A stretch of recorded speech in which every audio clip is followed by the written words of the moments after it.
Hello, awesome people of the internet. So I just wanted to show you what I have growing on. This container I made previously is doing really good. My bok choy is great. This ruby lettuce is just spectacular. Look at the color on that.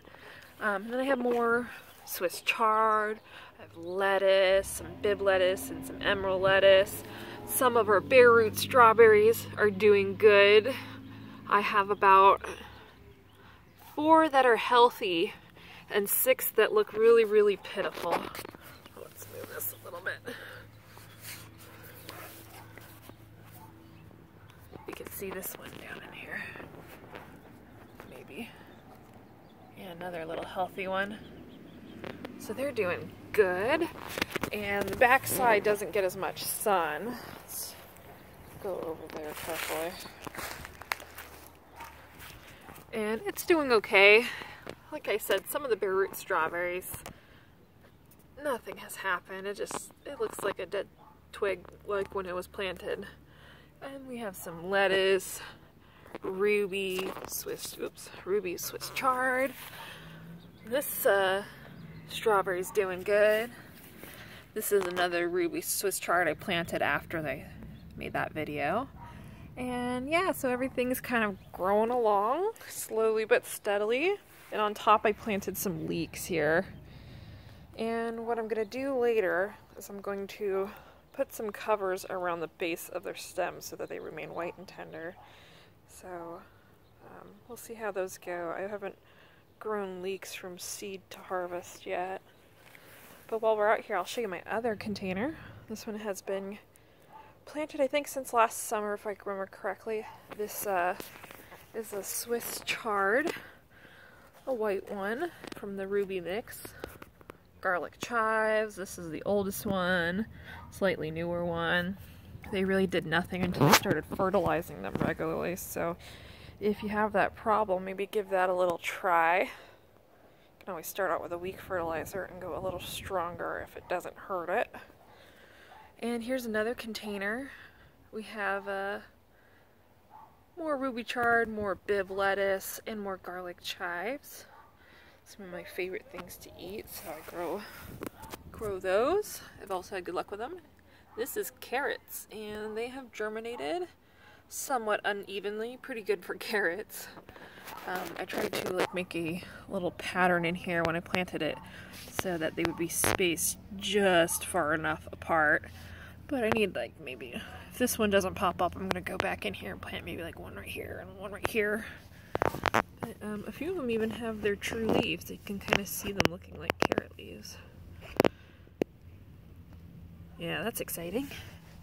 And my mint, doing splendidly. In my terracotta, I wasn't really, I don't really baby this one. I let it dry out really dry in between these rains. And I just watered it today, and it already looks better. It's got a lot of red color to the stems. I wonder if that's from stress or from the cold, or maybe from both. But yeah, this is my container gardens. Everything's going really great. I have been filling up this terracotta Oya, which just slowly leaks water in there. I've covered that in another video, so I won't blather on about that, but it has been doing the job. I haven't really been watering it any other way. I just watered it today, and it, as you can see here, the soil over here is damp. Let me get a little close up on that. And the soil over here is very dry. So it's slowly weeping the water out. That's happened since I put this in here just 20 minutes ago. Yeah, but it's doing the job. It has not been hard to water this one, so it's just water it once a week. Oh, this one also is one of those self-watering pot styles. So that thing I've been keeping filled with water. Seems to make it pretty happy. I do fertilize these from the top. I never fertilize from the water basin because I don't want to build up minerals or salts or anything like that, or scummy stuff where the water is. And the same with this. When I fertilize, I will either fertilize the plants. And then what I've been doing for these is I have a little squirty bottle. It's like a little condiment bottle that I got from the cake decorating section. You can also get them like an old ketchup bottle or something, the ones with the pointy tips, or mustard bottle. And then you just poke it in there and you just squirt your fertilizer in there, and that works pretty good. I think I fertilized these once so far. I think they're due for another little drink of fish fertilizer again. I usually fertilize all my plants on the weaker side rather than on the stronger side, because I'd rather fertilize more than burn them. But yeah, that's what's going on here in my mid-February garden. Thanks for watching. Bye!